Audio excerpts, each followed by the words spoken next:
Thank you. Yeah, and I think I want to again say how, just like Sammy said, how this does affect people in so many different ways, where climate change is like all-encompassing. And so I think my political awareness, my political enlightenment happened in 10th grade when in my U.S. history class I had learned about the Black Panther Party in Chicago and how they were fighting for their civil rights, how they were fighting for their freedom, for their lives.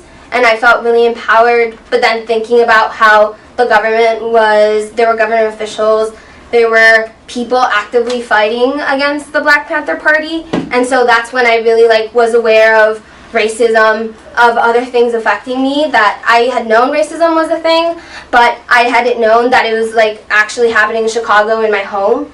And so then I fast forward to April of this year, where I was volunteering for this organization that worked with them at Providence High School and taught them about environmental justice and climate change. And so I remember showing a clip of video to my students, and in that video it was an expose of sorts where it showed that there was a toxic site in Providence where there had been a factory there, and so it had been torn down.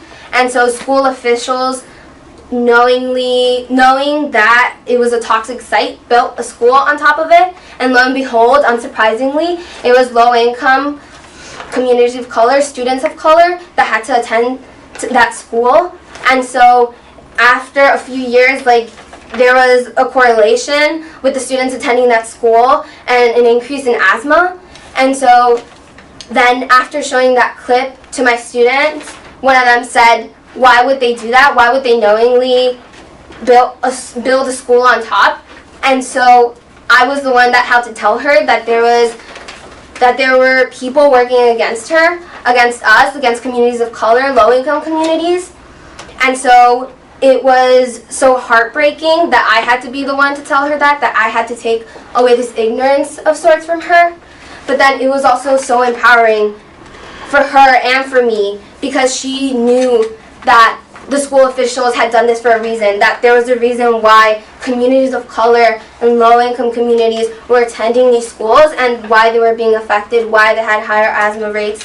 And so it empowered me to join Sunrise, because I'm seeing that that this is such an important issue, and it's communities like mine, communities in Chicago, communities here in Rhode Island that are being affected by this, and that is so connected to climate change. And so I don't think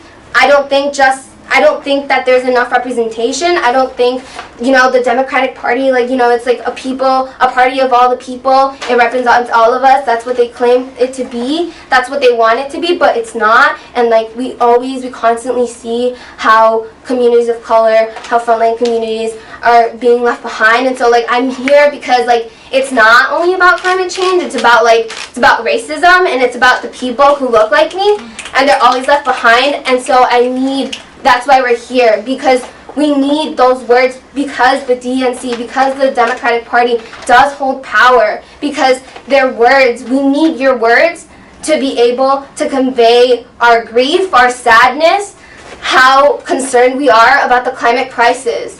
So it's a hard ask. We want you to say, will the Rhode Island Democratic Party, will you guys support us? Will you guys announce that it's necessary for there to be a climate debate? That's what we're asking. We gonna rise up till it's won.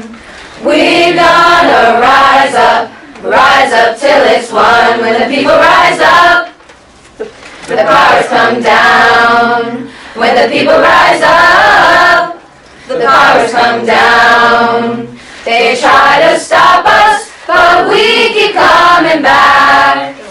They try to stop us, but we keep coming back. We're gonna rise up till it's won.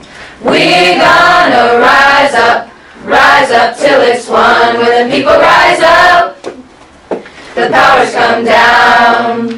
When the people rise up, the powers come down. They try to stop us, but we keep coming back.